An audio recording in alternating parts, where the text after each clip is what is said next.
ज्ञान व माल की कदर करना सिखाया, औरतों का मर्तबा बुलंद किया, बीवियों के साथ हुस्न सलूक का बार बार हुक्म दिया, पड़ोसियों के हुकूक बताए, गुलामों और महतहतों से बराबरी का सलूक करने की ताकीद की,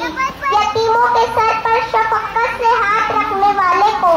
जन्नत की बशारत दी। हजरत, आपके कायम किए हुए माशरे में भलाई और खैर के जज्बात थे, बड़ों की इज्जत थी, बुजुर्गों का एहतराम था, किसी भी मुखलिस को हकारत की नजर से नहीं देखा जाता था, कोई साइल किसी के घर से खाली हाथ नहीं लौटता, किसी के घर 3 दिन मेहमान न आते तो उनकी आंखों से आंसू आ जाते कि कहीं अल्लाह की रहमत मुझसे रूठ तो नहीं गई। हजरत, कितना पाकीज़ा माशरा था, लेने का नहीं देने का जज्बा था, दूसरों का गम अपना गम था, दूसरों का दुख अपना दुख था,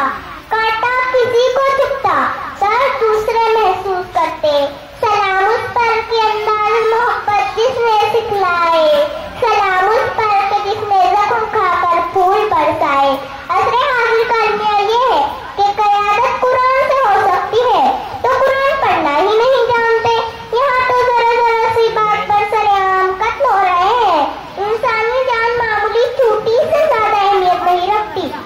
डाकाखोरी और लूटमार आम है, दहशतगर्दी का राज है, रिश्वतखोरी पूरे मुल्क के निजाम में खून की तरह गर्दिश कर रहा है, तमाम इंसानी रिश्ते पामाल हो चुके हैं। सूरत हाल ये है कि बुराइयों के इस शिकंजे से निजात का कोई रास्ता नहीं सूझता। अफसोस कि हम माजी की अजमतों को भूल गए। आज हमारी पहचान गंदगी है, आज हमें लोग हमारी जहालत से पहचानते हैं, आज गीबत करना, तकब्बुर करना हमारी पहचान है। हमें चाहिए कि हम मुखलिसों और यतीमों की मदद के लिए आगे आए, बीमारों की इयादत के लिए वक्त निकाले, किसी का इंतकाल हो जाए तो उनके जनाजे में शिरकत को अव्वलियत दे,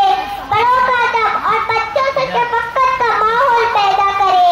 लुक़मा मुंह में डालने से पहले सोचे कि कहीं हमारा पड़ोसी भूखा तो नहीं, ज़कात को बोझ ना जाने, इबादत में शौक पैदा करे। अगर ऐसा करने में हम कामयाब हो गए तो वो दिन दूर नहीं कि हम मोमिन बन जाएंगे और हम ही कामयाब रहेंगे। अल्लाह